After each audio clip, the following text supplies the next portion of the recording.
Assalamualaikum warahmatullahi wabarakatuh. Bismillahirrahmanirrahim.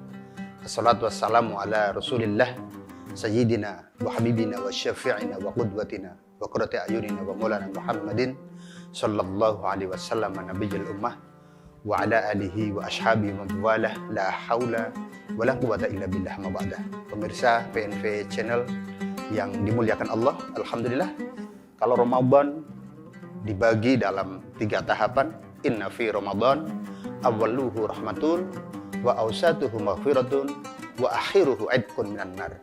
Sungguh Ramadan itu permulaannya adalah rahmat, wa awsatuhu maghfirah, dan pertengahannya adalah ampunan, wa akhiruhu idqun minan nar, dan 10 hari yang ketiga adalah pembebasan dari neraka. Artinya apa? Usai kita menjalankan puasa bulan Ramadan, maka kita bersama-sama akan mendapatkan bonus besar yang bernama Idqun minan nar. Dan setelah itu kita masuk pada Hari Raya Idul Fitri. Hari Raya Idul Fitri orang Jawa biasa menyebut dengan istilah Lebaran. Ada Lebaran, ada Luberan, ada Laburan. Tentu ini menjadi menarik kalau kita bicara Idul Fitri di dalam kerangka Islam Nusantara, Islam yang dibawa oleh para wali. 3 istilah tadi, Lebaran, Laburan, Luberan. Kemudian pada Idul Fitri juga di dalam Islam Nusantara dikenalkan dengan gambar dengan logo, ada kupat, ada lepet, ada beduk. Ini semua mengandung makna yang dalam sesungguhnya bagaimana memahami agama tetapi dengan menggunakan simbol-simbol yang mudah diterima oleh masyarakat. Istilah beduk misalnya, menurut cerita beduk itu adalah personifikasi dari labeting waduk. Labet itu bekas, waduk itu perut. Asar daripada perut ini identik dengan puasa itu sendiri, asar daripada puasa. Semestinya orang berpuasa ini harus memiliki asar, menghasilkan asar yang itu akan bermanfaat ketika ia sudah selesai menjalankan ibadah puasa. Apa asarnya? La'allakum tattaqun. Asar dari puasa adalah agar kita semua dengan berpuasa menjadi lebih meningkat kualitas ketakwaannya. Kemudian ada istilah kupat. Di Jawa itu ada istilah kupat, simbolisasi Idul Fitri dengan istilah kupat. Kupat itu dari kata ngaku lepat. Maka ini sudah menjadi lazim di masyarakat ketika kita sudah sampai pada Idqun minan nar, dibebaskan dari api neraka. Karena dosa-dosa kita sudah mendapatkan awwaluhu rahmah, mendapatkan maghfirah, kita mendapatkan bonus akhir yang bernama Idqun minan nar, terbebas dari api neraka. Terbebas dari api neraka karena kita sudah mendapatkan pengampunan dari Allah Subhanahu wa taala. Nah, apakah pengampunan dari Allah itu mencukupkan segalanya? Nah, inilah yang kemudian dosa kita kepada Allah terhapus sudah dengan ibadah puasa, dengan qiyamul lail.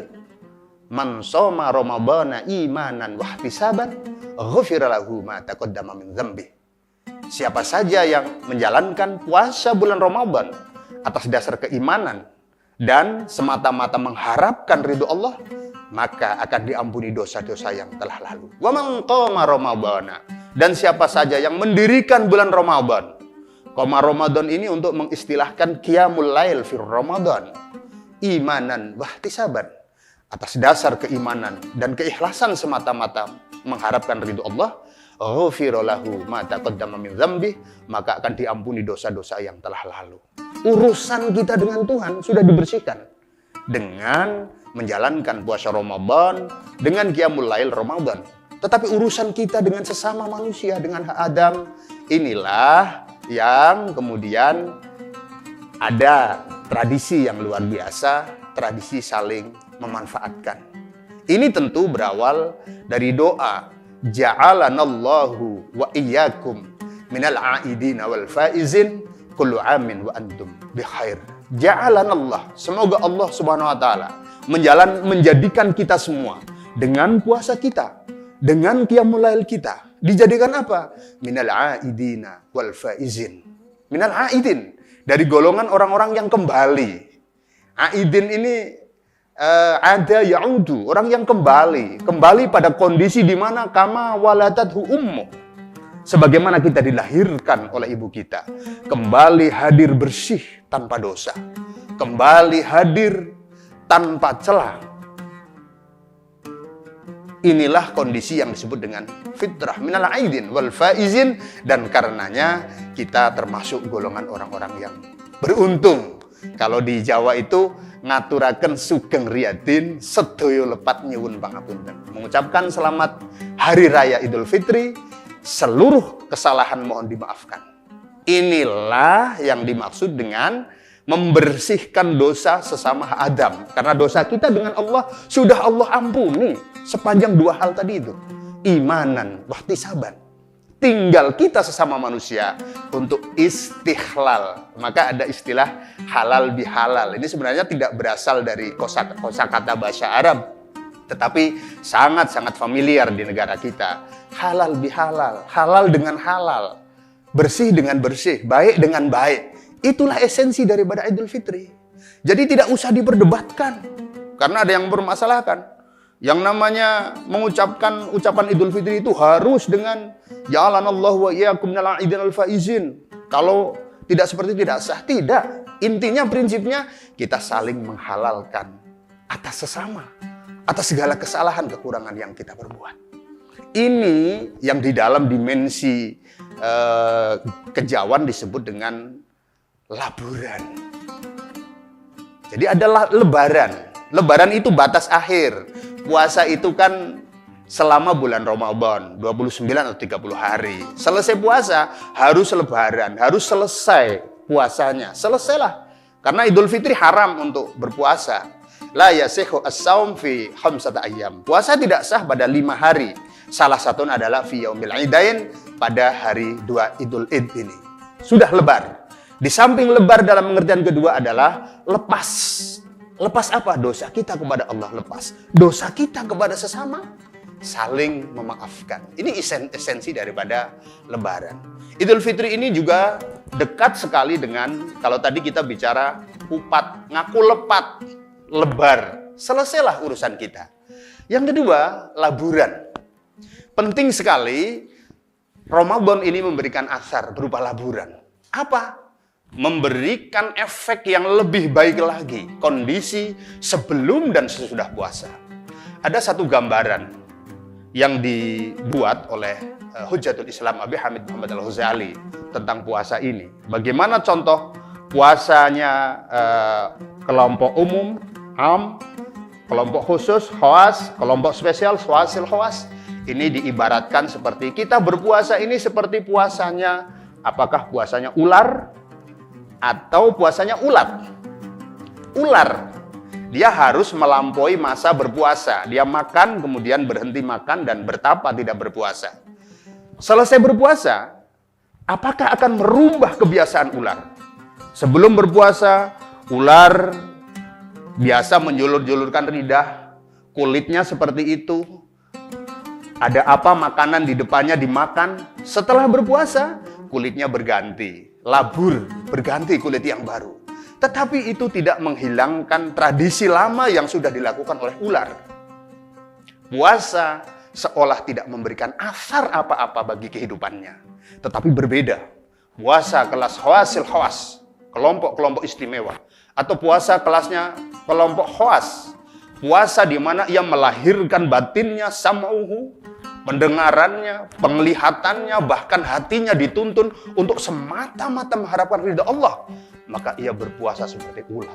Ulat ketika ia hidup di pucuk dedaunan, memakan pucuk-pucuk daun, yang itu mengakibatkan terganggunya pertumbuhan pepohonan. Tetapi setelah itu ia berpuasa, masuk di dalam kepompong, tidak mendengarkan kalimat-kalimat yang tidak baik, tidak melakukan hal-hal yang tidak baik. Dan ketika selesai ia berpuasa, keluar wujud baru, kupu-kupu yang memberikan keindahan pada dunia ini. Dimanapun ia berada, dimanapun ia singgah, tidak pernah kita dengar kupu-kupu mematahkan dahan, apalagi ranting. Ia hanya hinggap di bebungaan yang indah. Ia ketika hinggap memberikan asar yang baik bagi bunga itu. Bagaimana serbuk sari bisa terjadi pembuahan? Itu pun karena yang dilakukan oleh kupu-kupu. Ini filsafat yang kedua. Laburan.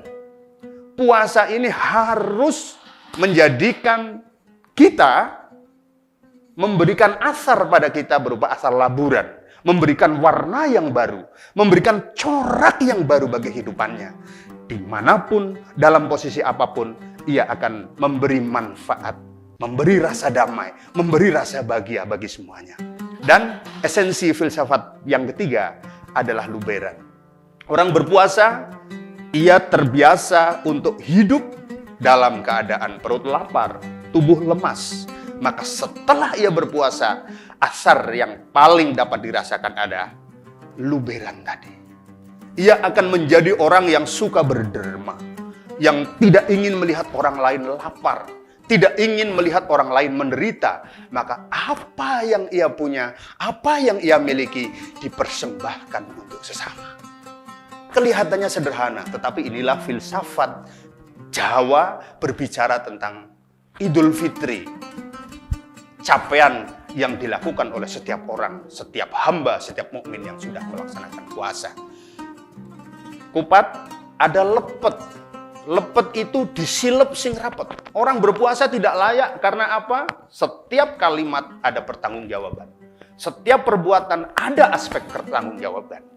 Maka orang yang berpuasa hatinya, berpuasa pikirannya, berpuasa kehidupannya, ia akan menyilap, akan menyimpan segala sesuatu yang tidak baik yang dilakukan oleh sesama maupun oleh dirinya, diganti dengan sesuatu yang baru. Ini saya kira filsafat daripada Idul Fitri, atau orang Jawa bicara Lebaran.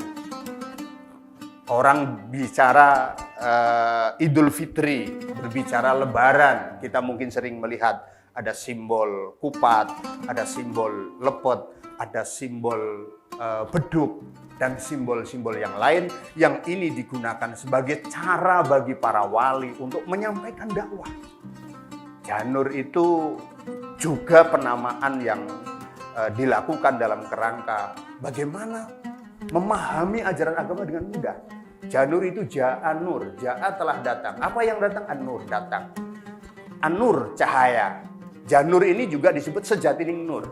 Orang yang selesai berpuasa, ia telah menerima datangnya An-nur, datangnya Islam, datangnya kebenaran, dan akan melalui hari-harinya setelah di dalam berpuasa ini dengan melakukan sesuatu yang bermanfaat untuk sesama. Khairukum anfa'uhum linnas. Sebaik-baiknya di antara kamu, khairukum anfa'uhum linnas, sebaik-baiknya di antara kamu adalah yang paling bermanfaat untuk manusia. Kiranya Allah Subhanahu wa taala menjadikan kita semua dari kelompok orang-orang yang al-aidin, orang-orang yang kembali kepada fitrah, kembali pada kesucian, kembali pada kondisi kama waladathu ummuh, sebagaimana kita baru saja dilahirkan oleh ibu kita. Karena dosa-dosa kita ini sudah dibakar dengan menjalani ibadah puasa.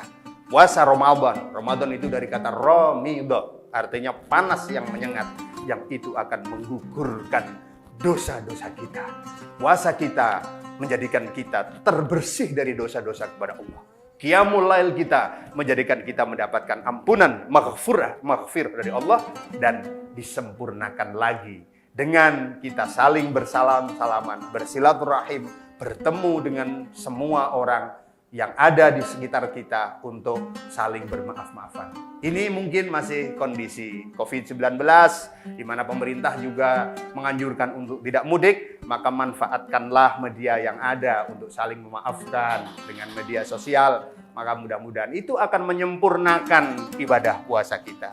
Tidak cukup puasa hanya melahirkan lapar dan dahaga, tetapi bagaimana puasa melahirkan asar berupa kepedulian kepada sesama agar tidak ada orang-orang di sekitar kita yang merasakan betapa sakitnya lapar, sakitnya dahaga karena tidak memiliki apa-apa. Terima kasih dan mohon maaf. Wallahul muwaffiq ila aqwamit thoriq. Wassalamualaikum warahmatullahi wabarakatuh.